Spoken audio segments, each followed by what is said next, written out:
నమస్తే. ఇన్నాళ్ళు నన్ను సపోర్ట్ చేస్తూ, ఎంకరేజ్ చేస్తూ మీ ప్రేమని నాకు అందిస్తున్న ప్రతి ఒక్కరికి కృతజ్ఞతలు. అలాగే ఈ వీడియో కూడా ఖచ్చితంగా మీకు ఉపయోగపడుతుంది. లైక్, షేర్ అండ్ సబ్స్క్రైబ్ చేసి మీ సపోర్ట్‌ని నాకు అందించండి. అలాగే ఈ వీడియో పట్ల మీకున్న అభిప్రాయాన్ని కామెంట్ సెక్షన్‌లో కామెంట్ చేసి తెలియజేయండి. ఇప్పుడు వీడియోని చూద్దాం. జీవితంలో రకరకాల సమస్యలతో బాధపడుతున్నారా? ముఖ్యంగా ఆర్థిక సమస్యలతో సతమతమవుతున్నారా? ఎన్నో పరిహారాలు చేసి అలసిపోయారా? మంచి మార్గం దొరకాలని కోరుకుంటున్నారా? అయితే రండి, విశ్వాన్ని ఎలా అడగాలో తెలుసుకుందాం. లా ఆఫ్ అట్రాక్షన్ క్లాసెస్ మీకోసం మన ఛానల్లో. వివరాల కొరకు సంప్రదించండి. నమస్తే, వెల్కమ్ టు అవర్ ఛానల్. నేను పద్మిని. ప్రస్తుతంతో పాటు ప్రముఖ ఆధ్యాత్మికవేత్త, నారీసేన ఫౌండర్, దత్త ఉపాసకురాలు శ్రీమతి లతా దత్త గారు మనతో పాటు ఉన్నారు. మాట్లాడదాం. నమస్తే అక్క. నమస్తే రా. జై గురుదత్త. శ్రీ గురుదత్త అక్క, ఎలా ఉన్నారు? బాగున్నాను అక్క. 27 నక్షత్రాలు, ఎవరు పుట్టినా ఈ 27 నక్షత్రాల్లో పుట్టాలి డెఫినెట్ గా. అవును, 27 నక్షత్రాల్లోనే ఎంతో మంది జన్మిస్తుంటారు. ఎంతో మంది జన్మిస్తుంటారు. 108 పాదాల్లోనే పుట్టాలి, ఇంకా ఇంకో పాదం లేదు, ఇంకో వ్యవహారం లేదు. అయితే ఈ 27 నక్షత్రాలు కూడా డెఫినెట్ గా అన్ని నక్షత్రాలు పవర్ఫుల్ నక్షత్రాలే. ఏ నక్షత్రానికి దానికి ఉండేటటువంటి సిగ్నిఫికెన్స్ దానికి ఉంది. ప్రతి నక్షత్రానికి దేని సిగ్నిఫికెన్స్ దానికి ఉంటుంది. దాని క్వాలిటీ దానికి ఉంటుంది, దాని పవర్ దానికి ఉంటుంది. అయితే మనం ఎట్లా చక్కగా మనం ఏ దేవీ దేవతల్ని మనం ఖచ్చితంగా మనం ఆరాధించాలి. మనకి శాస్త్రం కూడా చెప్పి ఉంది. మీరు ఈ నక్షత్రం, ఇప్పుడు ఉత్తరాషాఢ నక్షత్రం ఉంది, పూర్వాషాఢ నక్షత్రం ఉంది, ఎవరిని పూజించాలి? మహాలక్ష్మిని పూజించాలి. పూర్వాషాఢ అంటే లక్ష్మి. ఎందుకంటే శుక్రగ్రహానికి సంబంధించి ఉంటుంది కదా, ఆధిపత్యం ఎక్కువ శుక్రగ్రహాన్ని ఉంటుంది కాబట్టి మహాలక్ష్మీదేవి. అలా ప్రతి ఒక్క నక్షత్రానికి కూడా ఒక అధిదేవత ఉంటుంది. అది కాకుండా ఈ దేవతని పూజించడం వల్ల లైఫ్ లాంగ్ ఒక దేవత అనేది ఒక్కొక్క నక్షత్రానికి ఉంటుంది. ఆ దేవతని పూజిస్తే తొందరగా రిజల్ట్స్ అనేవి వస్తాయి. చాలా మందికి తెలియదు ఏ నక్షత్రానికి ఏ దేవతని పూజించాలి అని. అందుకే ఒకసారి అది మనం క్లారిటీగా చెప్పేస్తే తప్పకుండా వాళ్ళు చక్కగా వాళ్ళ జీవితంలో ఆనందంగా ఉండాలని మనం కోరుకుంటాం. కాబట్టి ప్రతి ఒక్కరికి కూడా వాళ్ళ నక్షత్రానికి ఏ నక్షత్రానికి ఏ దేవతని పూజించాలి అనేది చెప్తాం. తప్పకుండా అక్క, ఒకసారి చూద్దాం 27 నక్షత్రాలకి సంబంధించి. మరి ముందుగా అశ్విని నక్షత్ర జాతకులు ఏ దేవతల్ని పూజించాలి? అశ్విని నక్షత్ర జాతకులు గణపతి, విఘ్నేశ్వరుని. వాళ్ళ లైఫ్ లో విఘ్నాలు లేకుండా ఉండాలంటే గణపతిని పూజించాలి. అది కూడా ఆదివారం రోజు పూజిస్తే ఇంకా తొందరగా రిజల్ట్ వస్తుంది అనమాట. భరణి నక్షత్రం వాళ్ళు లక్ష్మీదేవిని, అది కూడా శుక్రగ్రహం, శుక్రవారం ఎక్కువ లక్ష్మీదేవిని పూజించాలి వాళ్ళు జీవితకాలం. ఇవన్నీ కూడా నేను చెప్పేవి కూడా ఒక రోజు 2 రోజులు కాదు, 2 రోజులు. ఇంకా అసలు మనకి ఇష్ట దేవతగా కూడా మనం చక్కగా ప్రేమించడం అనేది మొదలు పెడితే ఇంకా తిరుగులేదు. అవును కదా, అంటే తొందరగా రిజల్ట్ వస్తుంది పద్మిని. వాళ్ళు ఎక్కువ రోజులు అంటే ఎలా రీచ్ అవ్వాలి, మా గోల్ ని రీచ్ అవ్వాలంటే ఎలా, ఏ దేవుణ్ణి పూజించాలి తెలియక హనుమాన్ని పూజించాలా, గణపతిని పూజించాలా, దుర్గాదేవిని పూజించాలా, శివుణ్ణి పూజించాలా, విష్ణువుని పూజించాలా అని సతమతం అయిపోతూ ఉంటారు. అంటే ఒక క్లారిటీ అనేది ఈ నక్షత్రం వాళ్ళు ఈ భగవంతుడిని పూజిస్తే కలిసి వస్తుంది.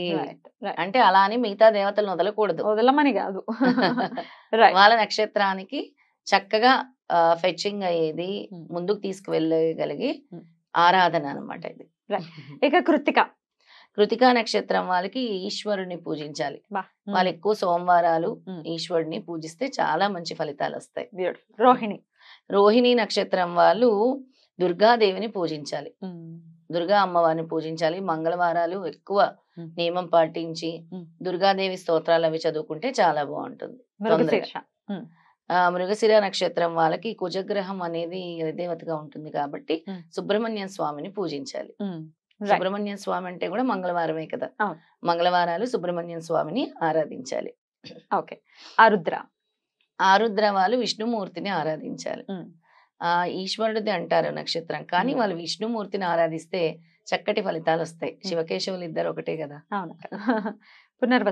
పునర్వసు వాళ్ళు గురువుల్ని, అంటే దత్తాత్రేయ స్వామి అవ్వచ్చు, రాఘవేంద్ర స్వామి అవ్వచ్చు, మేధా దక్షిణామూర్తి అవ్వచ్చు, ఎక్కువ దత్తాత్రేయ స్వామిని పూజిస్తే బాగుంటుంది. గురువారాలు చేయాలి. పుష్యమి వాళ్ళు ఈశ్వరుని పూజించాలి, ఎందుకంటే శని నక్షత్రం కదా, అందుకే ఈశ్వరుడే తొందరగా వాళ్ళకి మంచి చేస్తాడనమాట. అందుకే ఈశ్వరారాధన చేయాలి. సోమవారం రోజు చేస్తే చాలా మంచిది ఈశ్వరుడిది. ఆశ్లేష వాళ్ళకి విష్ణుమూర్తిని పూజించాలి. ఆశ్లేష నక్షత్రం విష్ణువు ఒక్కడే కాపాడగలడు. వాళ్ళ డిటర్మినేషన్ స్ట్రాంగ్ ఉంటుంది. ఆశ్లేష వాళ్ళు ఎప్పుడు కూడా very powerful very powerful people. అందుకే వాళ్ళు విష్ణు ఆరాధన చేయాలి, విష్ణు సహస్రనామాలు చదువుకోవాలి, బుధవారం పూజించాలి. మఖ మఖ నక్షత్రం వాళ్ళు గణపతిని పూజించాలి, విఘ్నేశ్వరుని బుధవారం పూజిస్తే చాలా చక్కగా కలిసి వస్తుంది. విఘ్నాలన్నీ కూడా తొలుగుతాయి అన్నమాట. పూర్వ ఫల్గుని వాళ్ళు శుక్ర నక్షత్రం కాబట్టి మహాలక్ష్మీదేవిని ఆరాధించాలి. శుక్రవారాలు గాని గురువారాలు గాని అమ్మవారిని పూజిస్తే విశేషమైన ఫలితం వస్తుంది. ఉత్తర ఫల్గుని ఉత్తర ఫల్గుని వాళ్ళు రవి ఆధిపత్యం ఉంటుంది కాబట్టి ఈశ్వరుణ్ణి పూజిస్తే చక్కటి ఫలితాలు వస్తాయి. అది సోమవారం గాని శనివారం గాని వాళ్ళు పూజించుకోవచ్చు. హస్త హస్త నక్షత్రం వాళ్ళకి చంద్రది ఇది ఆధిపత్యం ఉంటుంది కాబట్టి చంద్రగ్రహంది దుర్గాదేవిని ఆరాధించాలి. దుర్గా అమ్మవారి దేవాలయాలకు వెళ్ళడము, దుర్గాదేవి స్తోత్రాలు పఠించడము, మంగళవారాలు గాని శుక్రవారాలు గాని దుర్గాదేవి ఆరాధన చేస్తే చాలా విశేషమైన ఫలితాలు వస్తాయి. చిత్తా నక్షత్రం సుబ్రహ్మణ్య స్వామిని ఆరాధించాలి. మంగళవారాలు తొందరగా రిజల్ట్ వస్తుంది. మన చిత్తా నక్షత్రం పూజ శ్రీపాద స్వామి నక్షత్రం కూడా చిత్తా నక్షత్రం. అందుకే ఆ నక్షత్రాన్ని పూజించినా కూడా ఆ రోజు పూజించినా కూడా అందుకే ఉద్యోగాలు, కెరీర్, సక్సెస్, పెళ్లిళ్ళు అనేవి కూడా తొందరగా జరుగుతాయి. చిత్తా నక్షత్రం రోజు సుబ్రహ్మణ్య స్వామిని పూజించాలి. స్వాతి నక్షత్రం వాళ్ళు కూడా విష్ణుమూర్తి ఆరాధన చేయాలి. బుధవారం రోజు ఎక్కువ విష్ణుమూర్తిని ఆరాధన చేయాలి. తులసి మాలను సమర్పిస్తూ ఉండాలి ఊళ్ళలో, చాలా మంచి రిజల్ట్ వస్తుంది అనమాట. విశాఖ వాళ్ళు కూడా ఆదిగురు దత్తాత్రేయ స్వామిని ఆరాధించాలి, చాలా మంచిది. గురు అనుగ్రహం సంపూర్ణంగా ఉంటుందన్నమాట. అనురాధ వాళ్ళు ఈశ్వరుని పూజించాలి. అనురాధ వాళ్ళు తొందరగా సక్సెస్ రావాలంటే ఈశ్వరాలయాలకు వెళ్ళాలి.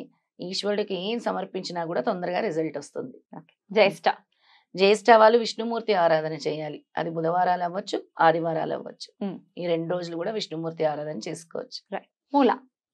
మూలా నక్షత్రం వాళ్ళు జీవితంలో విఘ్నాలు రాకుండా ఉండాలి, తొందరగా సక్సెస్ అవ్వాలి అంటే మూలా నక్షత్రం వాళ్ళు చాలా చూస్తాము. అయితే సూపర్ సక్సెస్ అయిపోతారు టాప్ లెవెల్, లేదా డౌన్ ఫాల్ లో ఉంటారు.